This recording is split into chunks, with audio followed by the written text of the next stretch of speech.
Welcome to Fairbanks.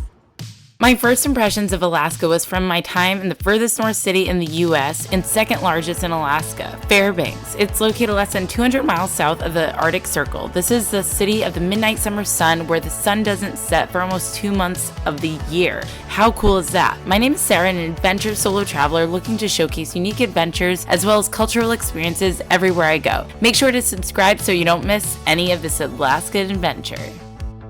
Good afternoon. So, alright, this morning woke up super early, last minute packing, and headed to Orlando International Airport. Flew to Chicago, have a few hours layover here, and now we're heading to Fairbanks, Alaska. Never been to Alaska, so this is very exciting. I want to see what it's like to solo travel there, do a little bit of adventure and unique experiences, and bring you along with me. First, we have to get there. 6-hour flight ahead. And then when we get there, it's not going to be dark because they put the midnight sun in the summer. So I'm really excited to experience that for the first time. Gotta bring you along with me. But first, let's go. Time to board. I had to take not one but 2 flights to get to Fairbanks, Alaska, all the way from Florida. So finally made it. It's 12:15 a.m. Orlando time and 8:15 here in Fairbanks. Now to pick up the rental car and check in to the hotel. I'm so tired right now, but I'm so excited to be in Alaska. So I just got my car rental now, just gonna go pick it up. I have to do a little inspection, make sure everything's all good. I'm gonna tape it as well so I know if nothing's wrong with it beforehand. And then checking into the hotel. But for now, I'm going to use both hands because I have 2 bags. I overbag. Finally, I made it to the Wedgewood Resort after getting some takeout. Good evening. Oh my gosh, this was such a long travel day. I started it in the morning in Orlando. And now it's 10 p.m. in Fairbanks. And you wouldn't know it because it's actually still light outside. But I just checked into the Wedgewood Resort. And I can show you my room, which is basically kind of like an apartment. I have like a kitchen, which is amazing, with coffee maker, microwave, stove, floor length mirror, and then we have the living area, has a desk, couch, nice big windows that open up and you can go outside on the back porch area. And then there's also an area to eat and the bathroom as well with the shower.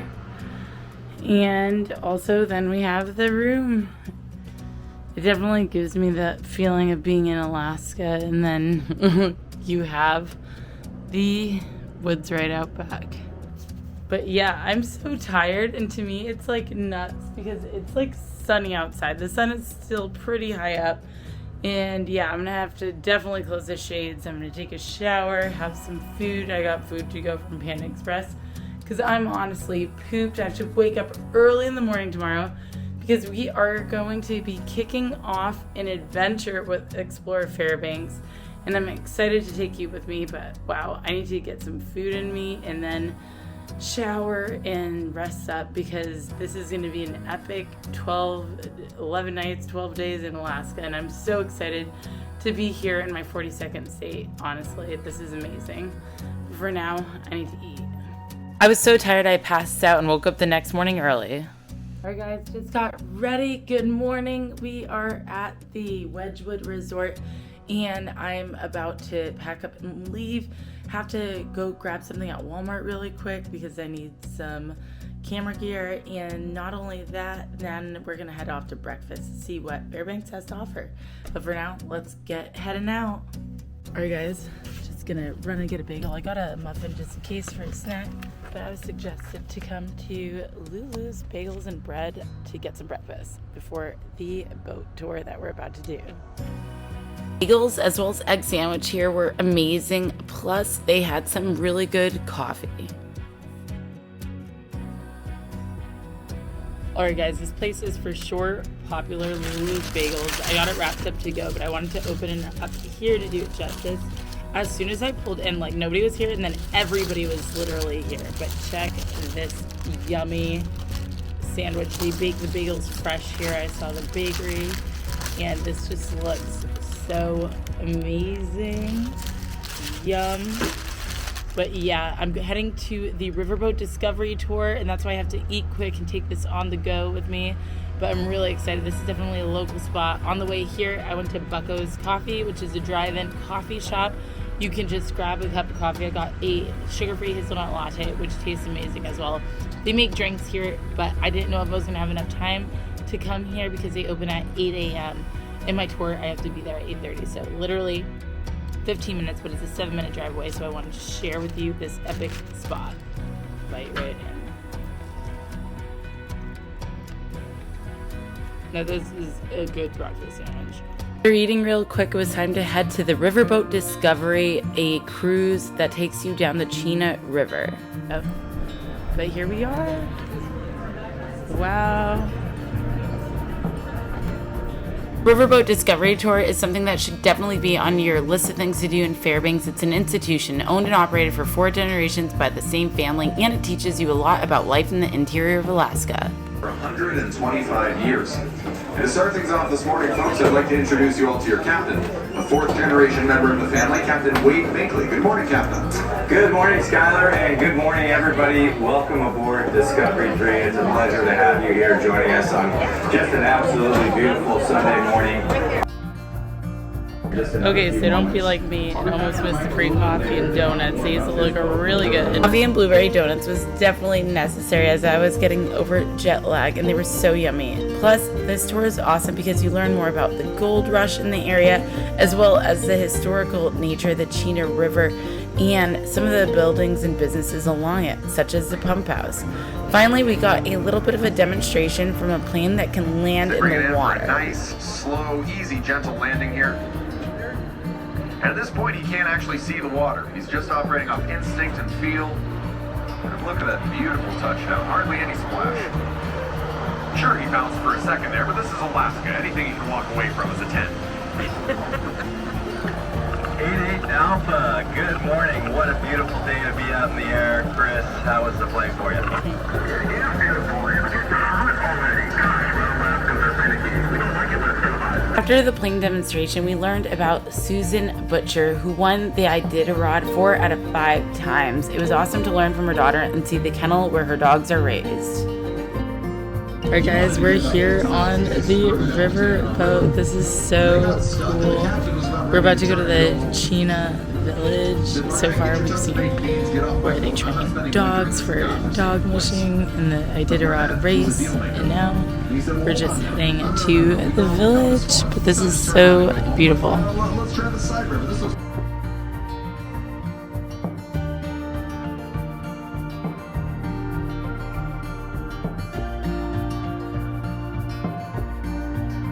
We finally arrived to the Chena Village, where we got a demonstration on how they catch fish and also cure them so they have it for the winter. Before it goes to the smokehouse. And the smokehouse is this large structure you see right behind me. Now the smokehouse is key to turning a salmon into a dehydrated, fully preserved food source. Once the salmon is done smoking, it then be stored into the cache. And the cache is that structure you see on stilts. And the reason why it's on stilts is so it can be a way for many of the pesky animals. Already sitting heading to check out the Chena Village with some local guides, I guess. Chena Village will give you an idea of what life for Alabaskans was like before and after white settlers had arrived to Alaska. It was really great that the Riverboat Cruise gave the local indigenous people a place to be able to share about their culture and history. Also, we got to learn from a prospective Iditarod racer herself and meet the dogs as well. Some checkpoints, you are allowed to go inside cabins, but you are not allowed to spend the night in those cabins. So for example, for the race that I did, I was not allowed to go in the cabin unless there was an absolute emergency. So I had to sleep outside on my sled. It was about 30 below, so I just got my 48 below sleeping bag on, drove up inside my sled bag, and slept for about 30 minutes. Alright, so this has been such an awesome experience learning about dog mushing and also the traditional Alabaskan ways before and then after the white people had come here to Alaska. Now we're boarding the boat again. I need some coffee because it is definitely yeah, I'm tired. Jet lag, I guess, is the word. But here we are going back on the Discovery 3. We reboarded Discovery 3 and headed back to Fairbanks. Okay, so that was such an awesome experience and such a family affair. This business has been running for 4 generations, and they even train their kids. And the captain was talking about how he was training his daughter here the other day to drive these river boats. And yeah, definitely, I really enjoyed the experience. And now off to go grab some lunch. Super excited. We're going to a famous creperie here. Okay, so when you get out, you go to the gift shop. And when you come here, you can see this is Harley Davidson's furthest north outpost. And you find that a lot of the places are actually like that, the furthest north this or that. It's the furthest north metropolitan area actually in the whole US. So it's definitely unique. And there's about a little over 30,000 population in Fairbanks. So it's still a pretty small city compared to, you know, where I grew up. And also, yeah, Massachusetts where I lived too for a bit. But definitely love this river cruise. It was so beautiful, and it was so interesting to hear and learn from the people at the Chino village and like the people who called this land home for 10 to 12,000 years. You'll see that there are a lot of buses here as well, so there's a lot of tour groups and whatnot, but it's easy to get here driving yourself, and that's what I did to get here this morning. But now time to go to the creperie. Hey guys, so now we're heading for lunch at the creperie, which has this bright mural right out front of it that says Alaska.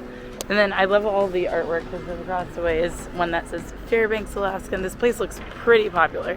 And it looks like it has a nice outdoor area outside as well to dine outside on a beautiful sunny day like this.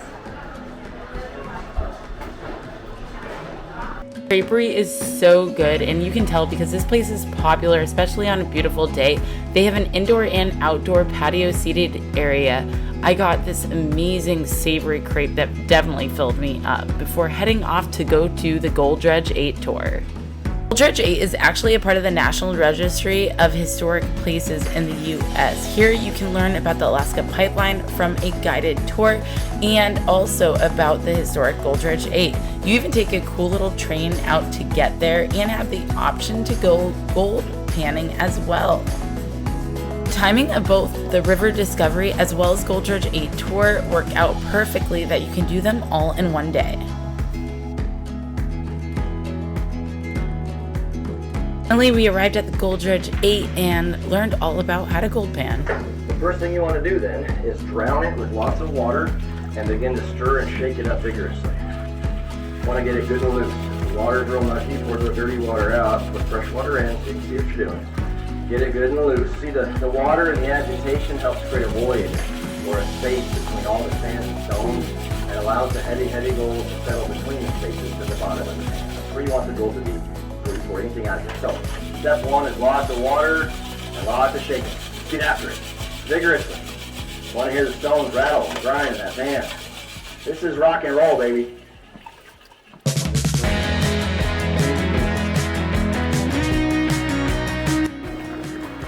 Thanks. Yay. Let's go dredge some gold. Alright, here we go. Gonna try to dredge some gold. First, empty this in. Vigorously shaking and panning and getting a little assistance. Okay, I don't think I have anything. Oh. Yeah, you have a lot. Never mind. So I just got some gold panning done, and I actually found some. Now we go inside here, and they'll weigh it, and there's different things you can make with the gold that you found, but I think I'm just going to keep it like this because I like it. It's the first time I found gold, at least. They have like a gift store in here, and you can go weigh your gold. So let's see how much I have. Will I weigh this? Yes, I can. Good. See.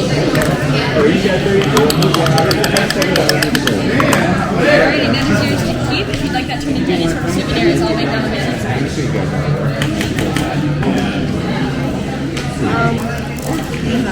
Alright, this one is going to be right at about...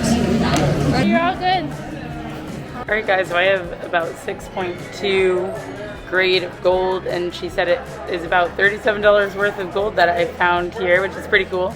And when you're here, you can also get your own little souvenir made with the gold you found, and they'll put it in a zipper bowl, a keychain, wine charm, ornament, or bracelet, you name it.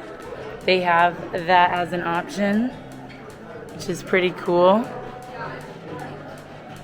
After you pan your gold, you can get it weighed and then made into a souvenir that you bring home. Another nice touch is when you come to Gold Dredge 8 is they offer you cookies and coffee and hot chocolate as well as water. So after you pan for some gold, you can get some pick-me-up coffee, which I desperately needed on that train. I was kind of falling asleep. But it's also because I am definitely jet lagged. But this is definitely such a cool experience. And I found 6.2 grand or whatever they measure it as, and they said it's around like $33 or $34 worth of gold, which is pretty cool. But I think they sell bracelets and different things here, but I'm gonna bring it home with me and see if I can find a little keepsake to keep it in. Okay, and after you grab your coffee and cookie, don't forget to come check out the Dredge 8. And yeah, it's definitely never something I've been on before.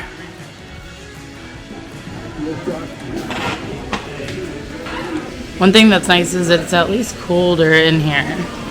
Okay, so this is pretty cool. You can explore the dredge and go all around in it and up it. I'm gonna run because I think it's time for the train to come.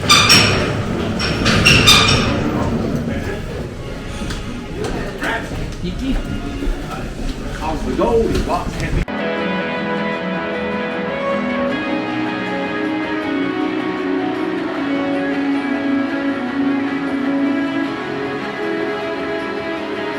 Alright, they just called for the train, so that means we gotta get back.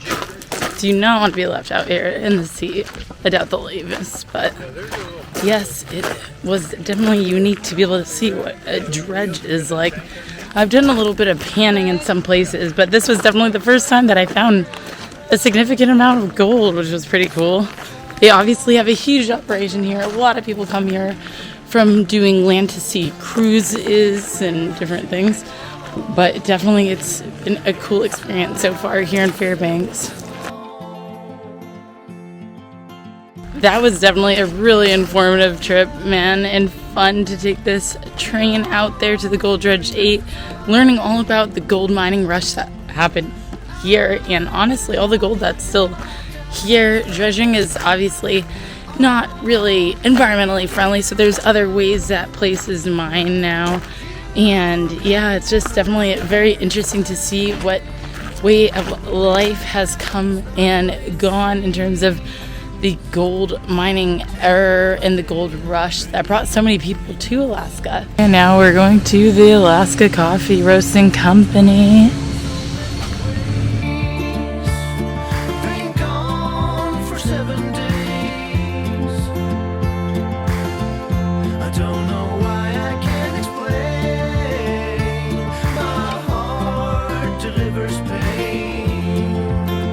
Alrighty guys, we're here in Pioneer Park and it's kind of cool. You can come in here, see old train cars, old river boats, and see some of the old homes that were in downtown Fairbanks and the historic homes. This is a entirely free park. You can come walk around. They close at 8 and they open at noon, but definitely interesting to be able to walk around here. Definitely looks a little haunted though, this riverboat behind me. What do you think? Let me know in the comments. You could never understand the way I am. It's not what it seems. So one thing I learned is that Pioneer Park was created in honor of the 100th anniversary of Seward's Folly when they bought Alaska from Russia for 2 cents per square mile, which is nuts. After building up an appetite, I headed to downtown Fairbanks, where I headed to Lavelle's Bistro, which is a globally inspired restaurant with awesome seafood, and it really definitely had a buzz here. It was super busy, so I sat at the bar. I had the seafood bis and then a salmon, which was amazing. It was great to be able to talk to people at the bar and learn more about Fairbanks.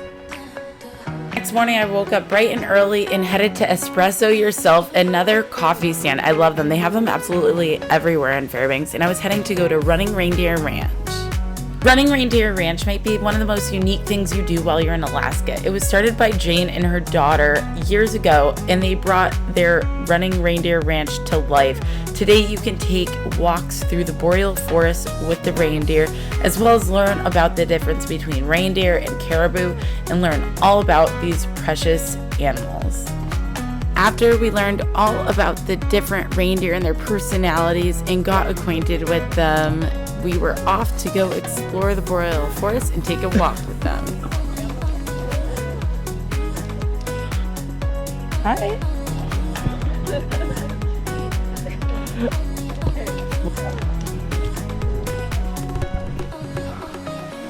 Okay, Running Reindeer Farm is definitely super cute. You can come here, take a walk with them, or do yoga with them. And they're actually so friendly. And there's even calves here that are only 2 months old.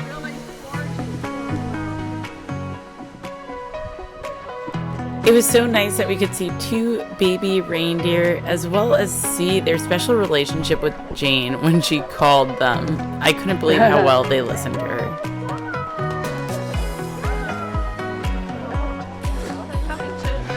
Oh, wow. Don't run. Stand still. Watch out. Finally, we ended the tour with some refreshments, some lemonade, and also some oatmeal cookies, which her daughter had used to fundraise to get the 2 original reindeer they brought home with them to Fairbanks. Next, I headed to the Thompson Visitor Center, where I was able to speak more with Explore Fairbanks and the U.S. National Park Service to learn more about Denali, where I was heading to next. The Thompson Center also has a little bit of a museum here as well, so you can learn more about Athabascans as well as life in Fairbanks and the history of the area. The rangers here were very helpful in getting me acquainted, so on my next stop, I was definitely prepared on what to expect. We're going to go to the entrance of the park. Then it's about Denali National Park and Preserve is 6.2 million acres in size.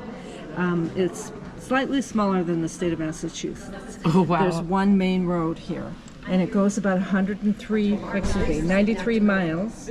Unfortunately, because of the landslide, it stopped right here at mile 43.5. So the whole park, Denali's establishing legislation was for a wildlife park. So the decisions that they've made in management are to promote wildlife and people being able to see wildlife. And that's the reason why they have the shuttle system. So I say to people, it's kind of the idea that we're in the cages, we're in the buses, and the animals are running free. After going to the Cultural Center, which is also where Explore Fairbanks has their office, I just came to the Fountainhead Antique Auto Museum, which is actually really close to where I'm staying at the Wedgewood Resort. So definitely check this out if you're staying here. I'm going to go inside and show you around. Welcome to the Northernmost Automotive Museum, and this place is definitely interesting. They have some very unique and rare vehicles, and it is pretty impressive. They also have a lot of the vintage clothing that would be at the time period of each vehicle.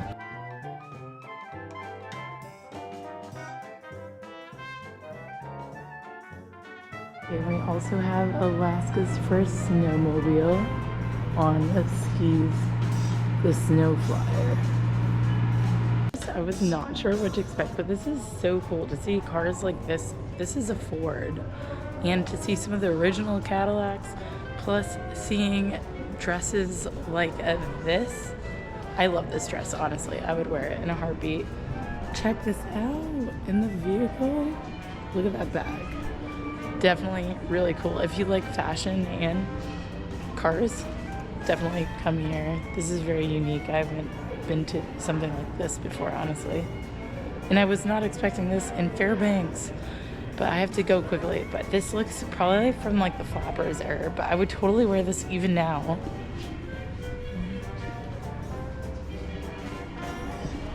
But yeah, I have to skedaddle. I'm gonna go to the next stop, which is at the University of Alaska. They have a Museum of the North that's supposed to be really great to see as well.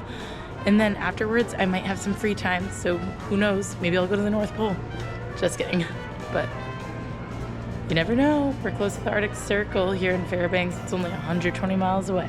Welcome to the University of Alaska Fairbanks. We're at Museum of the North, and I'm really excited. I heard good things about this museum, and it's pretty awesome because it had such a good view from up here. The building is definitely unique. And yeah, I'm just excited to go share with you what the Museum of the North has to offer. Museum of the North offers films as well as exhibits that teach you a lot about the natural and historical and cultural aspects of Alaska and the North. After a long day of exploring, it was time to get dinner at Soba, the only Eastern European restaurant in Alaska. Okay, so time to try the national dish of Moldova in literally the northmost metropolitan town city in the U.S. But yes, it came with some garlic sauce. I have a pork stew with polenta as well as egg. I'm gonna dig in and try this. I'm hungry because I didn't have a ton of time to eat today. Oh, this tastes so good and tender. I'm gonna add this. Although I haven't been to Moldova, this Moldovan food was extremely good, and it was cool to try the national dish here in Fairbanks. Fairbanks was full of surprises. The next morning I woke up early because I had to return the car. Good morning. Last morning in Fairbanks. The sun's just about to come over the tree line, but it's time to say goodbye to Fairbanks and head to the Alaska Railroad.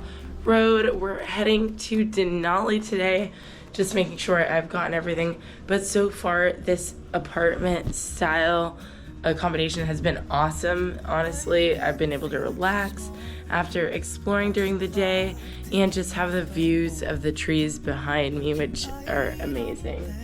And kind of looking to see if I spotted any moose. Still no luck yet. But I'm gonna go get some breakfast on the way to the airport to drop the rental car. And then we're gonna head to the Alaska Rail. Let's go. Okay, as a Starbucks addict, I had to come to this Starbucks because this is technically the most north Starbucks location in the world. So of course we had to come. A little bit gimmicky. The store was nothing that special, but I did get the Oleta A latte infused with olive oil, and then I grabbed a sunrise bagel on my way to the Fairbanks Depot to ride the Alaska Railroad. Follow along for the next adventure where we'll take the Alaska Railroad Gold Star service to Denali National Park. If you love this video, then please hit the thumbs up and subscribe so you don't miss any more adventures. This was definitely an amazing trip, and I can't wait to share more with you. Nothing can break me.